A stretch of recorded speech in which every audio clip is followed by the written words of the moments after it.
Oh man, still in New Hampshire, getting through the work week, getting through all of this.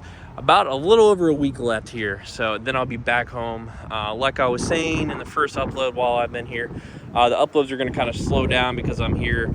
I don't have so much on the 4Runner that I want to do, plus, the work hours. So, in between maybe a few comedy shorts and this 4Runner being uploaded, that's all you're going to see. So, I've had a few questions on the channel recently, a lot of the same questions, so I thought I would just make kind of a newer video going over it. I've answered them before, but you always got to update stuff, and there's no problem with doing that. So hopefully this gets to the people that need that answer to the question. What lift kit did I go with? How much did it cost? And how much was labor? And what's kind of everything that's needed to be included with this? So this lift kit is something that I wanted to be able to ride better than factory. Granted, I didn't know what this vehicle felt, driving it right off the lot, because when I got it, I didn't know when the factory parts had been replaced, maybe with, something from Toyota or Napa upgraded along the lines. But from what I remember, the shop said that did the work, which is Ironwood Automotive in Richmond, Virginia. They're the ones that I recommend to do all the Toyota stuff. They've been the only ones to touch this vehicle besides Car Toys. That's done maybe the window tint, some of the charger in the back, and then some of the lighting as well, the radio, backup camera, all those good miscellaneous accessories. So let's get into it real quick. I won't make this video super long. I just wanted something that drove, obviously it's not going to ride like a Cadillac, but I wanted something that rides smooth as possible, but best of both worlds, that can handle the trail riding, off-roading, any type of stuff that is thrown in its path. But this is not like a competitive vehicle, if you want to say, off-roading trails and all that. I'm not gonna take it to go get stuck and all that. So the lift kit is a Dobinsons 3-inch lift kit. It is the IMS. They have 3 versions, I think. This is the middle tier. That's all I wanted to do. I didn't want to go extravagant and spend $3,000. I think it's a little over $3,000. This one was right around $2,100 for the lift itself. I think for the springs or the coils, and then I guess you want to call them shocks or whatever. I'm still learning the Toyota game here, coming from the Mustang world, but so everything with that, they're going to have a drop-down menu on a lot of the websites that you go to, like vendors that sell Dobinsons. I just went strictly to their main website. I gave them a call. They answered questions real quickly. Always a lot of honking around here. They do have color options for the springs. I think they have green, blue, red, and black. I opted for the black.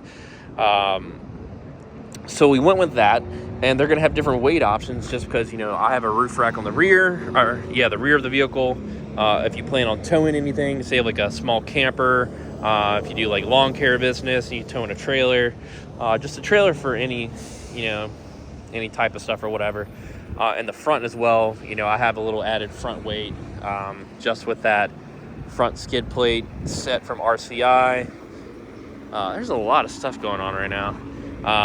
Also, if you take the factory bumpers off, you can add the metal bumpers or whatever that have all the lights and stuff. So put that in account. So you have all the options for that. I would just give them a call, honestly.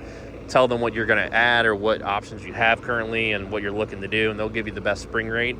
So $2,100 basically. The accessories that you kind of need, they're right around $600. First, we're going to start with the JBA front upper control arms. Definitely highly recommend those. Sorry, I couldn't say it, I guess. I wish they would have came in black, but they only come in red. So those are right around $600. They're the easiest to kind of work with, greasing the ball joints and all that good stuff. Probably see the extended brake hoses for the brake lines for the front and rear. Also went with the, you can see in the sway bar links for the front and rear. I'll show you the rear as well. So added those as well. The 1-inch differential drop spacer as well. So they have the option for that. From what I remember, apparently I can't talk today. So you also, I think these are, what are these, travel track or something? They sell them on Napa. They're the long travel CV axles. I think that's what they're called from what I remember. So you want those as well. You can pick them up at Napa. I think they're right around like $230 a piece, so I spent around near $500 for both. The boots, I know some people just put the longer boots on. I think these come with the longer boots, and the axle itself might be a little longer, a couple inches. So a lot of the times people lift these and they don't address that, and the boots will rip and then grease will go everywhere. Knock on wood, I haven't had any issues with that. Also went ahead and had the lower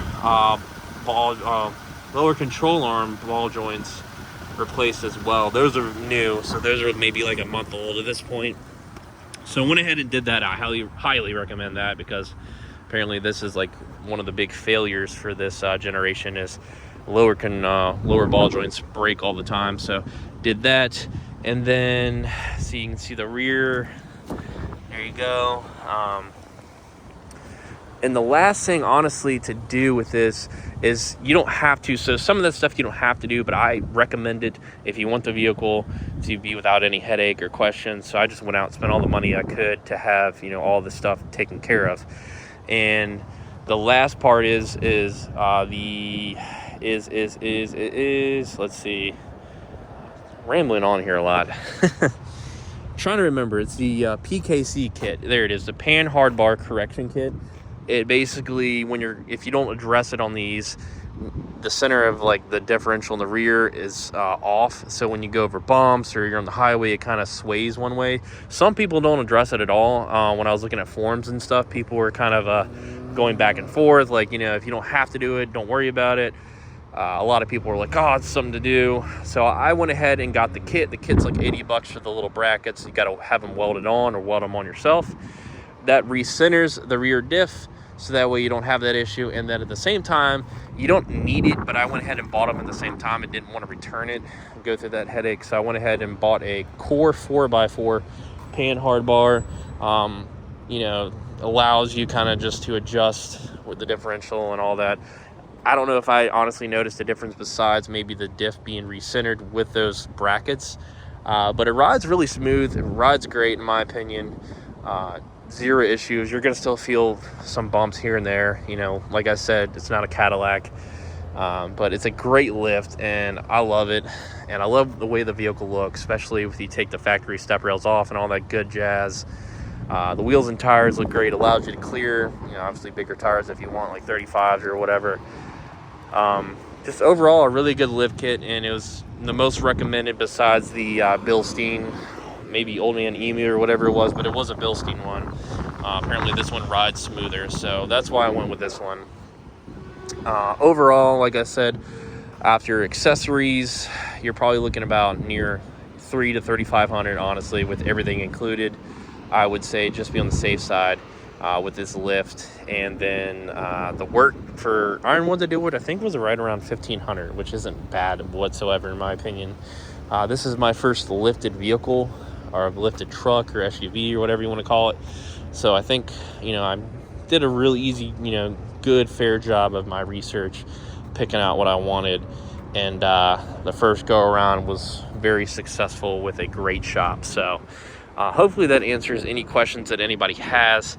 Like I said, Dobinsons IMS lift kit, just give them a call, or give whatever lift kit company you want to go with. I would just give that company a call and just ask them, tell them what options you have on the vehicle, what you plan to maybe add, or what your future plans are for it, what you're trying to do with it.